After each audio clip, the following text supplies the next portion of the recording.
I need urgent help. I'm 17 years old and I told my parents I don't want to be one of Jehovah's Witnesses anymore. I didn't exactly plan to tell them, but I was backed into a corner and I chose not to lie. I just couldn't take it anymore. But now I've dug myself into a massive hole. My dad is taking me to the elders next Wednesday. I already blew up at my parents. I had almost no counter-arguments, and when I did, they just twisted them back on me. I need help knowing what the elders might say and how to respond. I decided to leave because I see how controlling this cult is. I need evidence before I go. Please direct me to some resources. You're listening to The Critical Thought, where we challenge our listeners to use critical thinking when examining the teachings of Jehovah's Witnesses. Wow. Have you ever felt like that? Backed into a corner with no way out.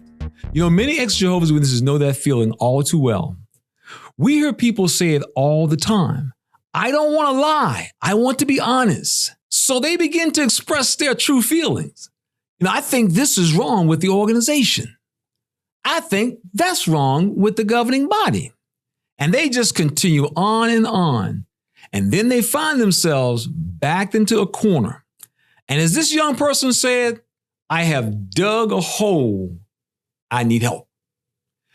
You know, many of you may have found yourself in a similar situation, in fact. Over the years, we have spoken to so many individuals, husbands and wives and families, torn apart. You may have a wife, for example, who may stop attending the meetings after waking up. For her, for example, her husband, he becomes concerned. In fact, he begins to pressure like, we need to talk to the elders. In fact, the circuit overseer is coming next week. I'd like to see if we can meet as a family with the circuit overseer. As a result, the tension in the family just builds, and unfortunately, marriages often collapse under that type of pressure. How about the workplace threat? You have a Jehovah's Witness who works for a brother. He finds out this is not the truth. He wakes up. What does he do? He starts missing meetings, and the suspicion around him begins to rise, and it becomes an issue where this brother now is facing the possibility of losing his job. This particular person finds his livelihood at risk. And of course, the biggest question they always want to ask is, well, where do you stand? Do you still believe this is the truth? That's what they want to know. And so this is the type of pressure that a person is put under, and his job is on the line. And of course, that brings us to the other issue of self-reporting.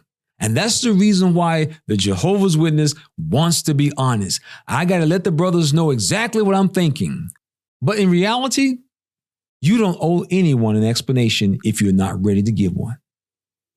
And of course, this is how they maintain control over their members.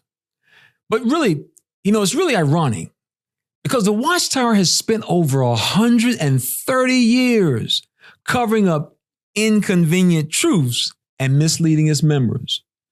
Many ex-Jehovah's Witnesses, they struggle with feeling they have to explain themselves when they're questioned. Why can silence be a powerful tool?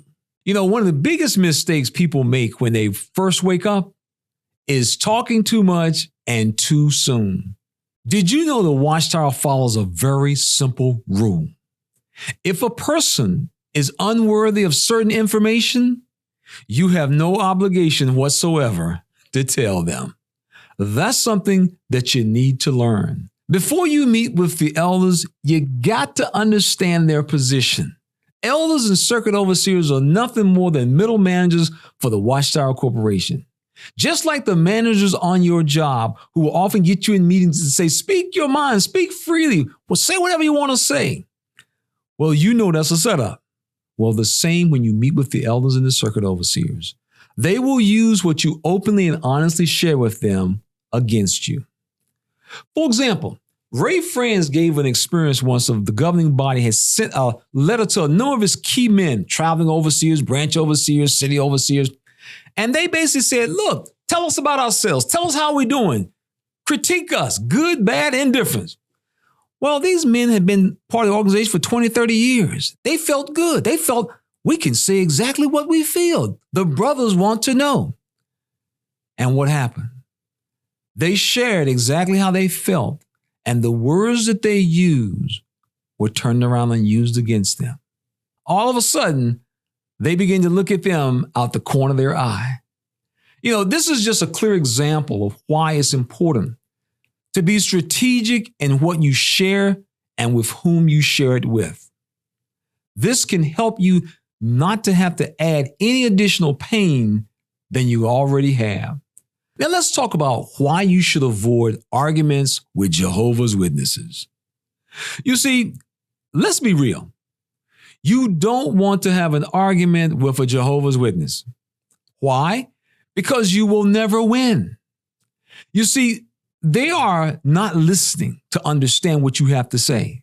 Instead, they have been trained to defend the organization at all costs. Think about this. Every Jehovah's Witness is trained from day one, 10, 15, 20 years, for the day that someone will step to them and tell them the governing body is wrong. Their ear is so tuned in to what you're saying that they will pick up immediately. You're speaking against the organization. Well, how do we protect ourselves while we plan our exit out the door? Well, we're going to share just a few tips with you on how to protect yourself as you plan your exit. Number one, reach out to others in the ex-Jehovah's Witness community. Sit back, take a deep breath, and look around at all of those who have been down the same path that you're about to go down right now. Number two, take your time to process the information. You learn this is not the truth. It hits you like a ton of bricks. And just as it took time for you to digest it, think about how difficult it's going to be for others if you just drop all of this information on them. Number three, silence is power. Sometimes it's best to stay silent until you understand exactly what you're up against, because you want to protect your relationships that you hope to preserve. You see, many times a person only gets one shot. And for that reason, number four is one that I always recommend. It's called the breadcrumb. That is, just share a few crumbs with people. This gives you a chance to test the water. You can pull back. It gives you the opportunity to see, well, maybe I need not to say anything else. I'm going to let this go. I'm going to leave this right here. And so you will then know how far to push and how far to hold back. Because if you drop a whole lot of information on your family and friends, it typically doesn't work. And we have seen that. So try the breadcrumb approach sometime. And number five, weigh the consequences of what you're about to say to someone. Speaking out can cost you your job if you work for one of Jehovah's Witnesses. It can result in you being kicked out of your house if you are a young person. And if you are a married person, it can destroy your marriage. Number six, keep it as brief as possible if the elders call you. As so many people have shared with us over the years, they will oftentimes tell the brothers, thank you for thinking about us. We're doing okay. And if I need anything, I'll get back with you. Many times they want to meet with you. Well, if they meet with you, we recommend not doing that, because this is going to be a setup. They will be prepared to just question you to death. But there may be circumstances where, as a young person or as a spouse, you may find yourself not having an option of meeting with the elders or the circuit overseer. Once again, let them have their meeting unless you're prepared to go to battle. And unfortunately, most of the time, people are not prepared. They will outnumber you, they will run around you, and they will simply try to use every single thing that you say against you. So for many people, when they go to these meetings with the elders, they just let them have it. This is y'all meeting. I'm just here for the next few minutes. And they keep it moving. That's exactly what they do. They don't try to argue. They simply say, as one brother said, I had a lot of questions. I just had a lot of questions, and I guess I need to do more study and research. And they just kept it just like that, because they realized that they try to bring out magazines and try to point out the society did this, the Watchtower did this, the governing body did this. They realized that's a losing battle. And unless you are prepared, unless you're ready to do battle, we highly recommend don't even waste your time. Just let them have their meeting. You just happen to be there for a few minutes. That's all. The most important thing to do is keep this in mind. The Watchtower has lied for decades, and you owe them nothing. Take your time, protect yourself, and when you're ready, stand on your terms, not theirs. Let me ask you a question. Have you watched your life spiral after speaking too much? What would you do differently if you had a second chance? We love to hear your comments. Thanks for watching. If this helped you, click like, subscribe, and share with someone. This has been JT, and I'll see you on the next one. This program was sponsored by Critical Thinkers.